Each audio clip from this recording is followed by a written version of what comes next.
El Centro Diocesano de Formación Teológico-Pastoral San Justino de la Diócesis de Maracay presenta el curso Discipulado y Misión del profesor Gustavo Adolfo Maraima. En el comienzo de su vida pública, los evangelios nos muestran a un Jesús que crea comunidad, busca colaboradores, se acerca, contacta, entra en las casas, come con gente marginada, acoge, cura, se compadece, comparte lo mejor que tiene, la buena noticia del amor incondicional de Dios. En esa dinámica, involucra a sus discípulos para que hagan lo mismo. Es una misión que no sabe de imposiciones ni de imperativos, sino de invitación, de atracción, de contagio, fruto de esa alegría que irradia quien ha encontrado un tesoro. Bienvenidos a nuestra sesión de hoy. Vayan y hagan discípulos.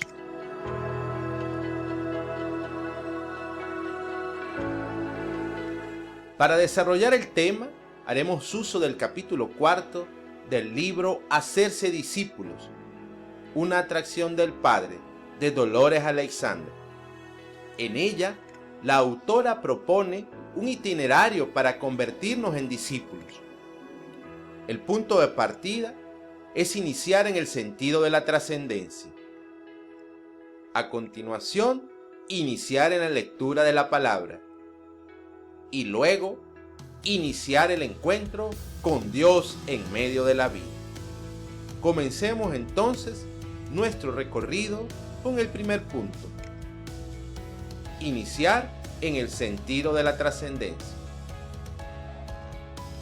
La semilla del Evangelio requiere una tierra que lo acoja, y la primera cualidad de esa tierra es la apertura a la trascendencia, una disposición que precisa al menos de un elemental sentido del misterio y de la reverencia. En nuestras sociedades secularizadas, esos valores están seriamente amenazados. Esos hábitos del corazón que disponen y preparan para el encuentro con Dios lucen cada día más lejanos para esta sociedad. Hace falta superar la vertiginosa insipidez reinante que hace tan difícil en nuestra cultura la percepción no solo de la trascendencia, sino hasta de la profundidad espiritual de la existencia. Con frecuencia, eran las abuelas las encargadas de iniciar en estos asuntos a las nuevas generaciones. Hoy, eso se está perdiendo.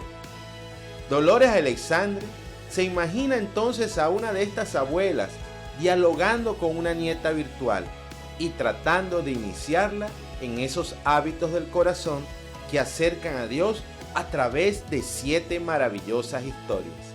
Te invito a que hagas la lectura en nuestros materiales complementarios. El segundo tramo de esta iniciación se refiere a iniciarse en la lectura de la palabra. Se requieren ciertas actitudes a cultivar para iniciar en la lectura de la palabra. La primera de ellas es estar atentos a las señales de Dios. Para el pueblo de Israel, los signos, prodigios, gestas, maravillas y señales portentosas con que califican las acciones de Dios para con su pueblo no parecen tener otro fin que el de convertirse en aviso, signo, guiño, contraseña o recordatorio de la presencia activa de Dios, de su incansable deseo de comunicarse y entrar en relación con su pueblo.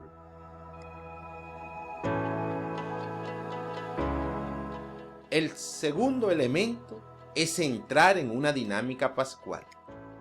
Esta actitud implica abrir la Biblia. Ella nos invita siempre a salir de una tierra para ser conducidos a otra que se nos ofrece como promesa.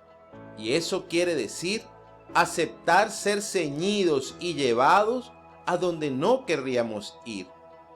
Para este viaje necesitamos la presencia del Espíritu. La tercera actitud es hacerse contemporáneo con la Biblia. Hay que dejar de leerla como espectadores, comenzar a dialogar con sus personajes, entrar en el guión de sus experiencias, darnos cuenta de que todos esos hombres y mujeres de las narraciones bíblicas vienen a nuestro encuentro para acompañarnos en nuestro itinerario creyente. Hay que habitar el propio corazón. Sin un hábito de disciplina para habitar nuestra propia interioridad, leeremos textos, pero no nos sorprenderá la palabra. Creceremos en ilustración, pero no en sabiduría. Creer que la palabra hace su trabajo. No hay que confundir las tareas. La nuestra es abrir espacio a la palabra, releerla, estudiarla, meditarla, acogerla desde un corazón vacío y pobre, susurrarla como el orante del Salmo 1. La suya es nutrir, interpelar, conducir, iluminar y transformar. Escuchar a los portadores de la palabra. Como discípulos llamados a aprender los métodos de nuestro único Maestro, el Evangelio nos convoca a ejercer el arte de la escucha de Jesús. Y por último, la séptima actitud a cultivar para iniciar en la lectura de la palabra no es otra que recrear la palabra en la cotidianidad. En tiempos de tanta inflación de palabras escritas, predicadas, proclamadas, aprendidas, explicadas, comentadas y exprimidas, quizá estemos necesitando volver a los gestos simples y silenciosos que estuvieron en el origen de la palabra.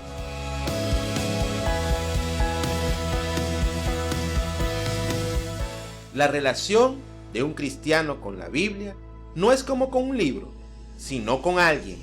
Y no se trata de tener fe en ese libro, sino de vivir a la escucha de ese alguien que nos habla siempre, no solo a través de los textos bíblicos, sino, sobre todo, a través de ese otro libro que es el de la creación, la vida, la historia, los acontecimientos, toda la realidad humana.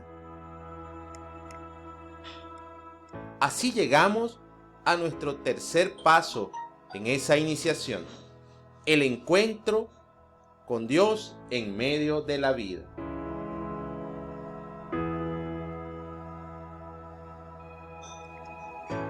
No siempre nuestra imagen de Dios coincide con la de Jesús. Incluso puede tener más rasgos de ídolo de lo que nos atrevemos a confesar. Por eso, necesitamos estar cerca del Evangelio constantemente y dejar que sea el Espíritu y no nuestra propia imaginación quien nos haga reconocer a aquel a quien Jesús llamaba Abba. Por ello, es importante tener en cuenta cómo era el Dios de Jesús, cómo el Hijo concebía al Padre. Para Jesús es un Dios que opta por los excluidos.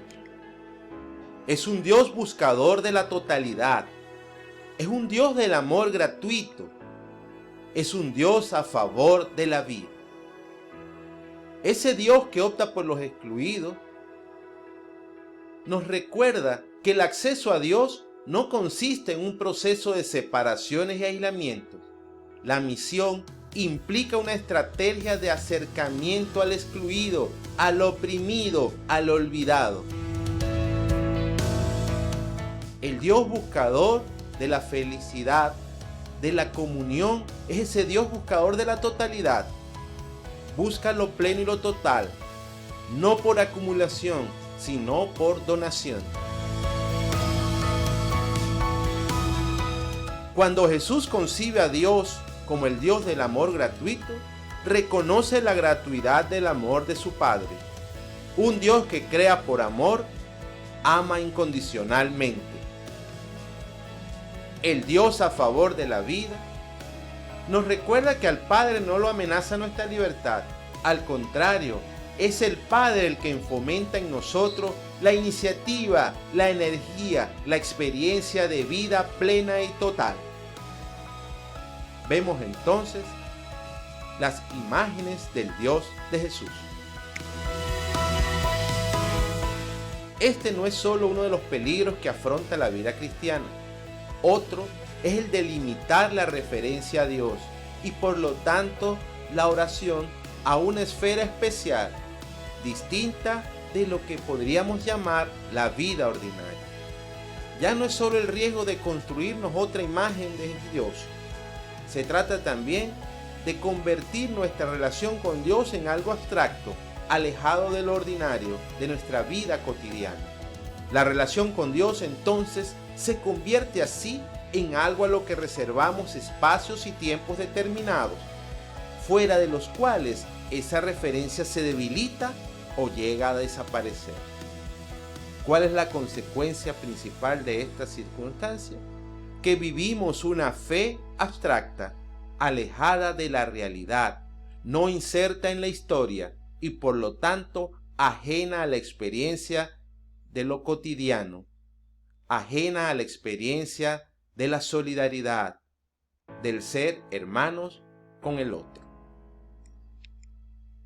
Gracias por su atención.